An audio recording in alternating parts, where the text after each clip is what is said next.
Cara, tem algo que tem ardido no meu coração nesses dias, eu gostaria de compartilhar com você. E apesar de parecer um pouco depressivo, talvez até um pouco deprimente, o que Deus tem mais falado comigo nesses últimos dias, nesse último ano de 2023, foi acerca da morte.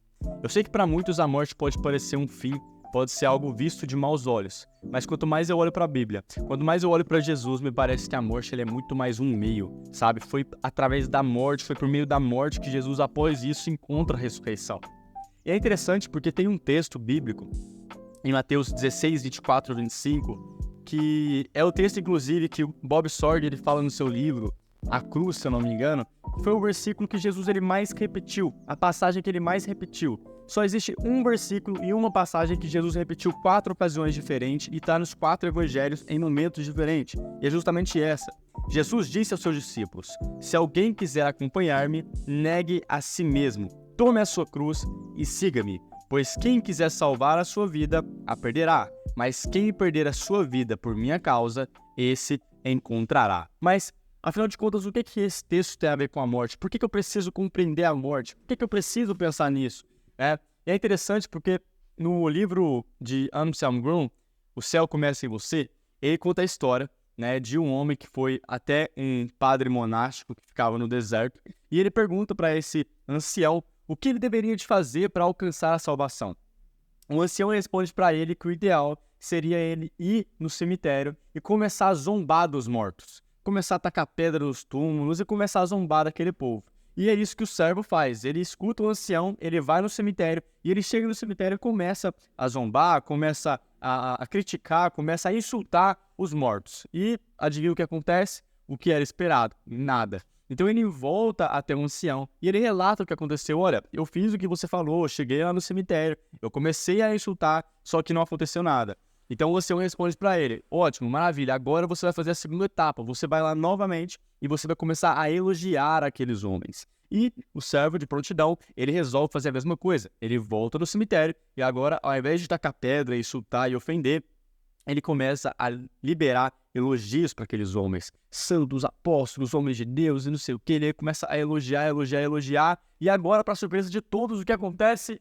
Nada também, né? Então ele, decepcionado, frustrado, ele volta até o ancião e ele relata para ele o que tinha acontecido. Olha, ancião, eu fui lá, eu xinguei, eu fiz e ninguém respondeu. Fui lá também, elogiei e também ninguém respondeu. Ao passo que o ancião responde para ele, é exatamente assim que você deve ser. É dessa forma que nós vamos alcançar a salvação, se nós formos como um cadáver. Um cadáver não responde. E esse é o principal ponto que Deus tem falado comigo nesses dias, sabe? Uma pessoa morta, um morto, ele não responde. Ele não é seduzido pelos elogios dos homens, aqueles elogios que corrompem e tiram a glória de Deus, mas ele também não se corrói pelas ofensas, ele não é alguém ofendido. Então a maneira de prosseguir no Evangelho, a maneira que faz com que várias passagens de Jesus se tornem verdades e mais fáceis de ser vividas, sinceramente, é através da morte. É por isso que esse texto que nós lemos no começo fala isso. Jesus ele diz, olha, aquele que quiser ganhar a sua vida, né, esse a perderá, mas aquele que perder em favor de mim, esse a achará.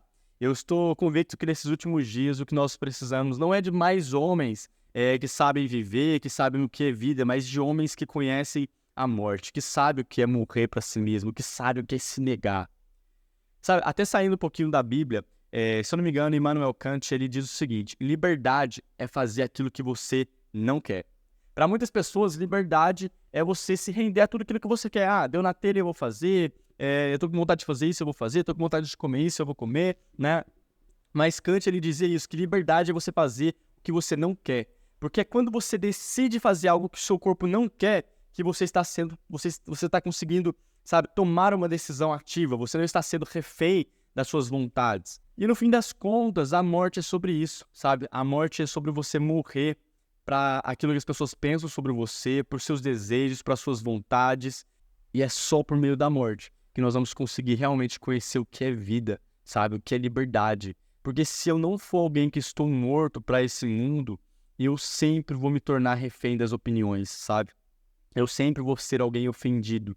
Mas se eu morrer, meu amigo, se eu morrer de verdade, eu não me importo, sabe? Eu não dou a mínima. Então, é interessante porque a morte, ela gera em nós uma desidentificação. Essa palavra é meio difícil, mas faz sentido. né? Se eu sou alguém morto, eu não me identifico por aquilo que as pessoas se identificam, sabe? Eu não corro pelas mesmas coisas, eu não anseio as mesmas coisas. Não, não. A minha esperança é outra, sabe? A minha esperança é na ressurreição, entende? Isso é meu maior anseio, esse é meu maior prazer. Essa é minha maior busca no final das contas. Quando nós falamos de morte, tem 2 pontos, né? Nós temos que morrer para nós, é a morte interna, mas também morrer para o próximo, né? E quando eu consigo morrer para o próximo, eu consigo realmente servir. Porque você já parou para pensar o quão desafiador é o que a Bíblia diz acerca de amar, sabe, o próximo e principalmente amar o inimigo? Não é fácil você amar o inimigo, não é fácil você orar por aqueles que o perseguem. Você só vai conseguir fazer isso se o seu ego estiver morto, se você, sabe, se a sua justiça própria estiver morta. É só dessa maneira que a gente consegue. E é legal porque a Bíblia diz que aquele que quer se tornar o maior tem que se tornar o menor. Ela é muito paradoxal. Então aquele que quer encontrar a vida tem que passar pela morte. E sinceramente, eu quero ler para você aqui algumas das bem-aventuranças que, depois que você entende o quão importante é você morrer, parece que são mais plausíveis de viver, sabe, essas bem-aventuranças. Olha o que diz lá em Mateus. Bem-aventurado os pobres de espírito, né? Pois deles é o reino dos céus. Bem-aventurado os que choram. Bem-aventurado os mansos. Bem-aventurados que têm fome e sede. Quando você olha dessa maneira, dessas bem-aventuranças, e tem muito mais, parece muito doido você pensar, peraí, mas bem-aventurado é quem chora. Bem-aventurado é quem tem fome. Sabe? Não faz muito sentido. Bem-aventurado é o pobre de espírito, justamente porque o evangelho tem esse fator paradoxal, né? Que só quem morre consegue encontrar a vida. E é só quando você está morto de verdade que você encontra um nível de contentamento. Que é quando nós conseguimos declarar aquilo que Paulo fala, né? Sei o que é passar necessidade e sei o que é ter fartura. Aprendi o segredo de viver contente em toda e qualquer situação. Seja bem alimentado, seja com fome, tendo muito ou passando necessidade. Tudo posso naquele que me fortalece. E sabe, além da morte gerar em nós desidentificação, além da morte tornar possível para nós viver muitos dessas bem-aventuranças e tornar cabível isso na nossa mente, ela também gera em nós o desejo e a esperança pela ressurreição. E é por isso, e com esse olhar, que nós conseguimos olhar para Apocalipse e declarar aquelas benditas palavras. Bem-aventurados mortos, que desde agora morrem no Senhor. Sim, diz o Espírito, para que descansem de suas fadigas, pois as suas obras os acompanham. Então, eu queria só deixar esse rápido devocional com você aqui acerca da importância de morrer. É morrendo que você para de se importar com muita coisa e o evangelho se torna possível. Amém? Inclusive, eu poderia me importar com esse mosquito aqui agora, mas olha aí, eu tô morto. Enfim, para finalizar, não é todo dia que você vai conseguir realmente viver esse nível de mortificação.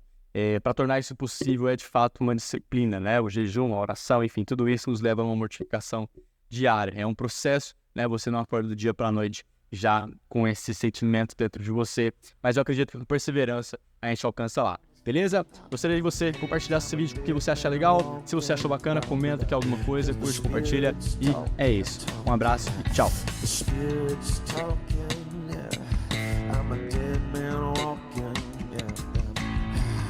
I've been crucified, I've already died, but it's Christ in